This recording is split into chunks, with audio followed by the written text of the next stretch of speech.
अस्सलाम वालेकुम, मैं डॉक्टर इमरान सर एक बार फिर आपके साथ। जैसा कि आप जानते हैं कि रमज़ान का मुक़द्दस महीना शुरू हो चुका है। इस महीने कुछ लोग अपने साथ एक ज़्यादती कर जाते हैं, ज़्यादा खा पी के या दांतों का गलत इस्तेमाल करके। इंसानी जिस्म एक रिदम के मुताबिक चलता है।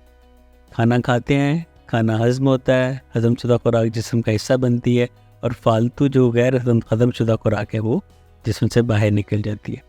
साल के बाकी दिनों में, महीनों में हम बार बार खाते हैं, बार बार पीते हैं, जिससे कि हमारे मैदे को रेस्ट का मौका नहीं मिलता और बहुत सी सेहत की खराबियां सामने आती हैं।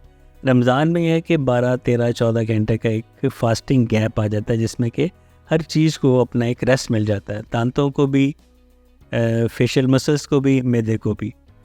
तो इसमें रिक्वेस्ट ये है कि अपने आप को ना तो भूखा रखें और ना ही इतना आप सैचुरेट हो जाएं कि आपके जिस्म के सारे निज़ाम डिस्टर्ब हो जाए। सहरी के वक्त ऐसी ग़िज़ाएँ खाएं जो कि फाइब्रस हों, ताकि आपके जो बाकी दिन में जो हाजमे का प्रोसेस है फाइब्रस डाइट की मौजूदगी में ज़्यादा बेहतर होता है।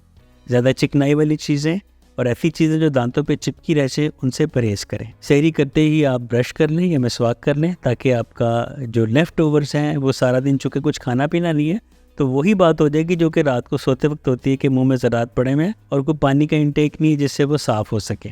ड्राई माउथ या ज़ीरोस्टोमिया भी एक बहुत बड़ी वजह है दांतों की मुख्तलिफ बीमारियों में।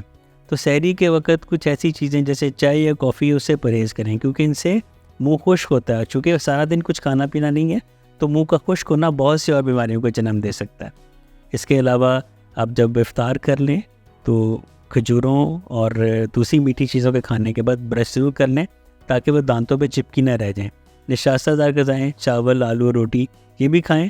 तो सोने से पहले, सहरी से पहले ब्रश कर लिया करें।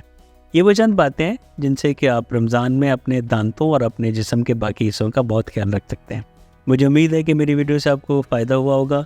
मेरे चैनल पे जाइए, मेरी वीडियोस देखें, सब्सक्राइब करें, लाइक करें, कमेंट करें, दोस्तों और फैमिली में शेयर करें, बेल आइकन को प्रेस करें ताकि मेरी आने वाली वीडियोस आप तक बर वक्त पहुँच सकें। आज के लिए इतना काफ़ी है। बहुत शुक्रिया।